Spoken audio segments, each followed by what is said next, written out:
जयन्ती मंगला काली भद्रकाली कपालिनी दुर्गा क्षमा शिवा धात्री स्वाहा स्वधा नमोस्तुते।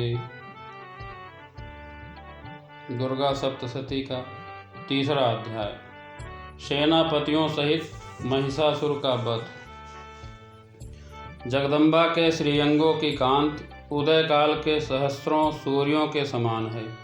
वे लाल रंग की रेशमी साड़ी पहने हुए हैं। उनके गले में मुंडमाला शोभा पा रही है। दोनों स्तनों पर रक्त चंदन का लेप लगा है। वे अपने कर कमलों में जप मालिका, विद्या और अभय तथा वर नामक मुद्राएं धारण किए हुए हैं। 3 नेत्रों से सुशोभित मुखारविंद की बड़ी शोभा हो रही है। उनके मस्तक पर चंद्रमा के साथ ही रत्नमय मुकुट बंधा है तथा वे कमल के आसन पर विराजमान हैं। ऐसी देवी को मैं भक्ति पूर्वक प्रणाम करता हूँ।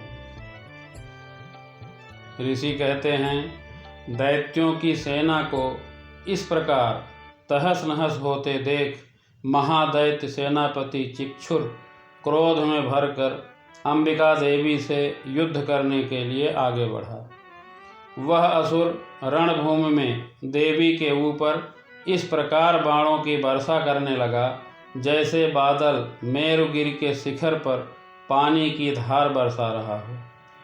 तब देवी ने अपने बाणों से उसके बाण समूह को अनायास ही काटकर उसके घोड़ों को और सारथी को भी मार डाला। साथ ही उसके धनुष तथा अत्यंत ऊंची ध्वजा को भी तत्काल काट गिराया। धनुष कट जाने पर उसके अंगों को अपने बाणों से बींध डाला। धनुष, रथ, घोड़े और सारथी के नष्ट हो जाने पर वह असुर ढाल और तलवार लेकर देवी जी की ओर दौड़ा। उसने तीखी धार वाली तलवार से सिंह के मस्तक पर चोट करके देवी की भी बाईं भुजा में बड़े वेग से प्रहार किया। राजन, देवी की बाह पर पहुँचते ही वह तलवार टूट गई। फिर तो क्रोध से लाल आंखें करके उस राक्षस ने शूल हाथ में लिया और उसे उस महादैत्य ने भगवती भद्रकाली के ऊपर चलाया। वह शूल आकाश से गिरते हुए सूर्यमंडल की भांति अपने तेज से प्रज्वलित हो उठा। उस शूल को अपनी ओर आते देख देवी ने भी शूल का प्रहार किया। उससे राक्षस के शूल के सैकड़ों टुकड़े हो गए। साथ ही महादैत्य चिक्षुर की भी धज्जियां उड़ गईं। वह प्राणों से हाथ धो बैठा। महिषासुर के सेनापति उस महापराक्रमी चिक्षुर के मारे जाने पर देवताओं को पीड़ा देने वाला चामर हाथी पर चढ़कर आया।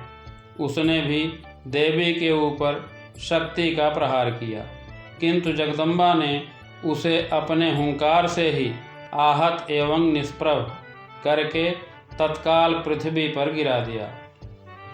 शक्ति टूटकर गिरी हुई देख चामर को बड़ा क्रोध हुआ। उसने शूल चलाया, किंतु देवी ने भी उसे अपने बाणों द्वारा काट डाला।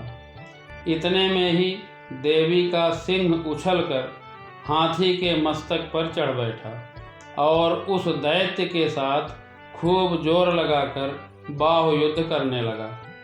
वे दोनों लड़ते लड़ते हाथी से पृथ्वी पर आ गए और अत्यंत क्रोध में भरकर एक दूसरे पर बड़े भयंकर प्रहार करते हुए लड़ने लगे। तदनंतर सिंह बड़े वेग से आकाश की ओर उछला और उधर से गिरते समय उसने पंजों की मार से चामर का सिर धड़ से अलग कर दिया। इसी प्रकार उदग्र भी शिला और वृक्ष आदि की मार खाकर रणभूमि में देवी के हाथ से मारा गया तथा कराल भी दांतों, मुक्कों और थप्पड़ों की चोट से धराशायी हो गया। क्रोध में भरी हुई देवी ने गदा की चोट से उद्धत का कचूमर निकाल डाला। भिंदपाल से वास्कल को तथा बाणों से ताम्र और अंधक को मौत के घाट उतार दिया। 3 नेत्रों वाली परमेश्वरी ने त्रिशूल से उग्रास्य, उग्रवीर्य तथा महाहनु नामक दैत्य को मार डाला। तलवार की चोट से विडाल के मस्तक को धड़ से काट गिराया। दुर्धर और दुर्मुख इन दोनों को भी अपने बाणों से यमलोक भेज दिया। इस प्रकार अपनी सेना का संहार होता देख महिषासुर ने भैंसे का रूप धारण करके देवी के गढ़ों को त्रास देना आरंभ किया। किन्हीं को थूथुन से मारकर, किन्हीं के ऊपर खुरों का प्रहार करके, किन्हीं किन्हीं को पूंछ से चोट पहुंचाकर, कुछ को सींगों से विदीर्ण करके, कुछ गढ़ों को बेग से, किन्हीं को सिंहनाद से, कुछ को चक्कर देकर और कितनों को निश्वास वायु के झोंके से धराशायी कर दिया। इस प्रकार गणों की सेना को गिराकर वह असुर महादेवी के सिंह को मारने के लिए झपटा। इससे जगदम्बा को बड़ा क्रोध हुआ। उधर महापराक्रमी महिषासुर भी क्रोध में भरकर धरती को खुरों से खोदने लगा तथा अपने सींगों से ऊंचे ऊंचे पर्वतों को उठाकर फेंकने और गरजने लगा। उसके वेग से चक्कर देने के कारण पृथ्वी क्षुब्ध होकर फटने लगी। उसकी पूंछ से टकराकर समुद्र सब ओर से धरती को डुबोने लगा। हिलते हुए सींगों के आघात से विदीर्ण होकर बादलों के टुकड़े टुकड़े हो गए। उसके श्वास की प्रचंड वायु के वेग से उड़े हुए सैकड़ों पर्वत आकाश से गिरने लगे। इस प्रकार क्रोध में भरे हुए उस महादैत्य को अपनी ओर आते देख चंडिका ने उसका वध करने के लिए महान क्रोध किया। उन्होंने पास फेंककर उस महान असुर को बांध लिया। उस महासंग्राम में बंध जाने पर उसने भैंसे का रूप त्याग दिया और तत्काल सिंह के रूप में वह प्रकट हो गया। उस अवस्था में जगदम्बा ज्यों ही उसका मस्तक काटने के लिए उद्यत हुई, त्यों ही वह खड्गधारी पुरुष के रूप में दिखाई देने लगा। तब देवी ने तुरंत ही बाणों की वर्षा करके ढाल और तलवार के साथ उस पुरुष को भी बींध डाला।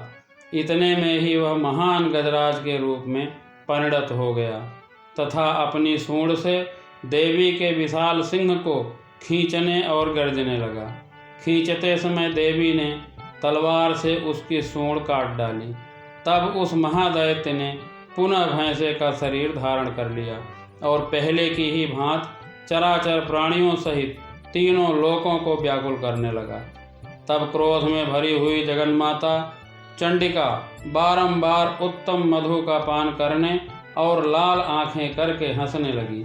उधर वह बल और पराक्रम के मद से उन्मत्त हुआ राक्षस गर्जने लगा और अपने सींगों से चंडी के ऊपर पर्वतों को फेंकने लगा। उस समय देवी अपने बाणों के समूहों से उसके फेंके हुए पर्वतों को चूर्ण करती हुई बोली। बोलते समय उनका मुख मधु के मद से लाल हो रहा था और बाणी लड़खड़ा रही थी। देवी जी ने कहा, वो मूर्ख, मैं जब तक मधु पीती हूँ तब तक तू क्षण भर के लिए खूब गर्ज ले। मेरे हाथ से यहीं तेरी मृत्यु हो जाने पर अब शीघ्र ही देवता भी गर्जना करेंगे। ऋषि कहते हैं, यूँ कहकर देवी उछली और उस महादैत्य के ऊपर चढ़ गई। फिर अपने पैरों से उसे दबाकर उन्होंने शूल से उसके कंठ में आघात किया। उनके पैर से दबा होने पर भी महिषासुर अपने मुख से अभी आधे शरीर से ही वह बाहर निकलने पाया था कि देवी ने अपने प्रभाव से उसे रोक दिया। आधा निकला होने पर भी वह महादैत्य देवी से युद्ध करने लगा। तब देवी ने बहुत बड़ी तलवार से उसका मस्तक काट गिराया। फिर तो हाहाकार करती हुई दैत्यों की सारी सेना भाग गई तथा संपूर्ण देवता अत्यंत प्रसन्न हो गए। देवताओं ने दिव्य महर्षियों के साथ दुर्गा देवी का स्तवन किया। गंधर्वराज गाने लगे तथा अप्सराएं नृत्य करने लगी। इस प्रकार श्री मार्कंडेय पुराण में सावर्णिक मनवंतर की कथा के अंतर्गत देवी महात्म्य में महिषासुर वध नामक तीसरा अध्याय पूरा हुआ। जय माता दी।